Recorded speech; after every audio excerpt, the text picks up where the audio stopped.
Salut à vous tous, j'espère que vous allez bien. Je profite juste d'un petit moment de calme dans mes vacances pour vous faire une petite vidéo sur la récupération du cœur après l'infarctus. Ça a été ma grande inquiétude et je sais que vous êtes nombreux, il n'y a qu'à voir sur les groupes Facebook, sur les forums, à vous inquiéter de votre état physique juste après l'infarctus et à vous demander si vous allez rester comme ça toute votre vie.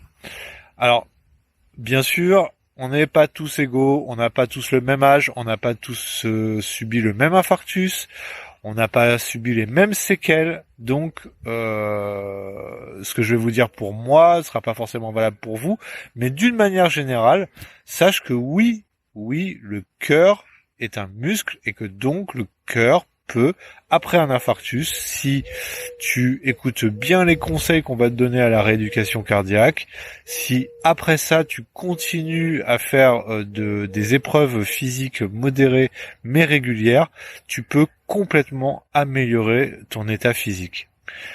Alors pour te parler juste de comment moi j'étais après mon infarctus, comme tu le sais si tu as suivi les autres vidéos de la chaîne YouTube, si tu les as pas suivies, je te conseille d'aller les voir si ça t'intéresse, où je vais te parler de la rééducation cardiaque, de plein de choses concernant l'infarctus. Et Sophie, elle te donnera plein de petites recettes saines pour manger mieux, tout en se faisant plaisir. Ça, c'était la petite parenthèse. Si tu nous connais pas, et si tu nous connais, eh ben t'en as marre que je dis ça à chaque début de vidéo, bah c'est normal. Voilà, je suis désolé, je fais le plus vite possible. Donc pour en revenir à après mon infarctus, donc comme tu le sais, j'ai fait mon infarctus parce que j'étais dans un état déjà physique pas bon du tout. Donc à savoir gros fumeur, gros mangeur et absolument pas de sport. Bref, mon cœur a pris cher et me l'a fait payer.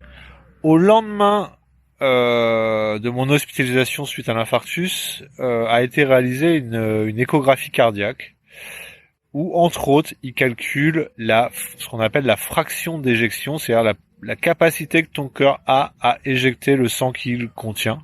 Je pense que c'est ça. Si je me trompe, n'hésitez pas à me dire dans les commentaires. Voilà, je n'ai pas la science infuse. Mais grosso modo, elle était pas bonne. Elle était à 48%, sachant que il me semble que à partir en dessous de 40% de fraction d'éjection, tu es en insuffisance cardiaque et c'est pas très bon. Voilà. Donc 48% de fraction d'éjection, je peux t'assurer que quand tu l'entends, bah ça fait un petit peu mal. Bref, quand t'as fait un infarctus, un épisode comme ça, t'es forcément super inquiet sur ton avenir. Parce qu'on t'annonce des chiffres qui font un peu peur et que tu connaissais pas. Et tu penses que tout est figé, que ton état va rester tel que. Sachant que en plus, après ton infarctus, tu es hyper fatigué. Et ça, c'est pour tout le monde. Tu as eu une choro, tu as eu une intervention lourde. Enfin voilà, tu étais fatigué. Tu vas passer de 1 à 6 mois en extrême fatigue. Donc, tu as vite tendance à penser que toute ta vie va être comme ça. Eh ben non, sache que non, c'est pas une fatalité. Tu peux très bien arriver à améliorer ça. Je me suis permis de ressortir le compte rendu qui a été fait 4 mois après mon infarctus, à la suite donc d'une autre échographie cardiaque, et qui elle a été faite après la rééducation cardiaque. Donc je te lis simplement les passages clés qui j'espère vont t'aider à, si t'es dans le cas où j'étais moi à l'époque, qui vont t'aider à garder espoir et à te dire que rien n'est figé et que tout peut s'améliorer. Je vois en consultation monsieur blablabla, comme facteur de risque on retrouvait le tabagisme actif, par ailleurs blablabla. Monsieur Denien a été pris en charge par le SAMU dans la nuit du 13 au 14 novembre pour un syndrome coronarien aigu ST en inférieur. Le bilan angiocoronographique a retrouvé une occlusion aiguë thrombotique de la coronaire droite du segment 2 traité par thromboaspiration et secondairement la mise en place d'un stent nu blablabla. Il reste une sténose significative sur une circonflexe distale, blablabla. Ça c'était le blablabla. Il a effectué un séjour de rééducation cardiaque à la clinique Saint-Orens avec un bénéfice net, tant sur le plan fonctionnel que sur l'éducation thérapeutique et des règles hygiéno-diététiques. Et c'est vrai. Je rappelle que la fraction d'éjection à la phase aiguë de l'infarctus était à 48%. Le patient est en bon état général, il n'a pas de symptomatologie d'alerte au niveau de la sphère cardiovasculaire et il poursuit un sevrage du tabac efficace. L'échographie cardiaque transthoracique retrouve un ventricule gauche de fonction systolique normale avec une fraction d'éjection à 59%. Oui, voilà. Je suis passé de 48 à 59 en l'espace de 4 mois. Donc volume télé blablabla, volume blablabli, avec séquelles non transmutables blablabla. La cinétique segmentaire est normale par ailleurs, il n'y a pas de blablabla, bon bref, blablabla. La conclusion. Évolution favorable à 4 mois d'un infarctus supérieur, prise en charge en angioplastie primaire avec implantation d'un stent nu, avec récupération d'une fonction systolique ventriculaire gauche normale.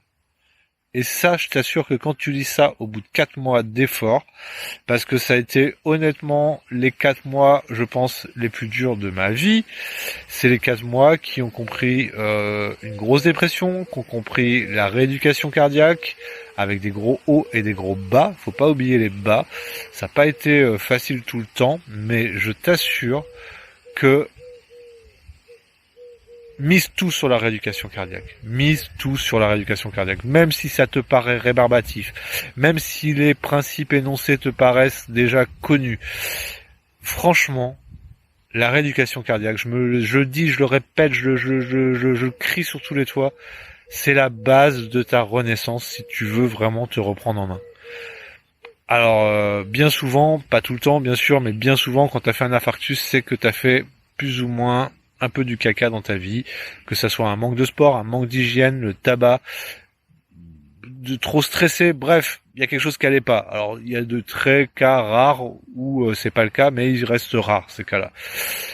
Donc, c'est vraiment l'occasion, t'es encore vivant, c'est l'occasion de tout remettre à plat. D'apprendre à vivre autrement et d'apprendre à y prendre goût, mais ça se fait pas tout seul, ça c'est vrai. Changer ses habitudes, surtout quand elles sont mauvaises, c'est vraiment, vraiment très dur. Quand il y a plusieurs choses que tu attaques de front, c'est franchement compliqué. Et c'est normal, c'est normal.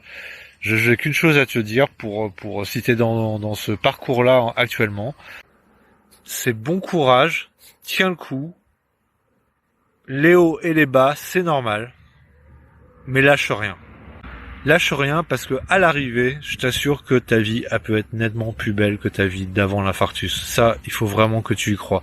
Même si par moments, je te l'accorde, c'est très très dur d'y croire. Voilà, c'était une petite parenthèse pour pas que tu lâches et pour pas que tu penses que ton cas est figé et que tu récupéreras pas de cet infarctus. Tu peux récupérer cet infarctus, tu peux vivre mieux. C'est une réalité. Si toi tu viens de faire un infarctus là et que t'es dans cet état-là, et ben écoute, cette vidéo elle est pour toi. Et si à l'inverse, toi comme moi, tu as fait un infarctus il y a longtemps et tu t'en es remis et bien remis, et ben écoute, n'hésite pas à laisser un commentaire dessous pour aider celui qui va la regarder et qui se trouve dans l'état dans lequel on était juste après avoir fait nos infarctus. Voilà, j'espère que cette vidéo t'a plu. N'hésite pas à t'abonner à la chaîne si tu l'as pas déjà fait. Et je te dis à très bientôt. Bye.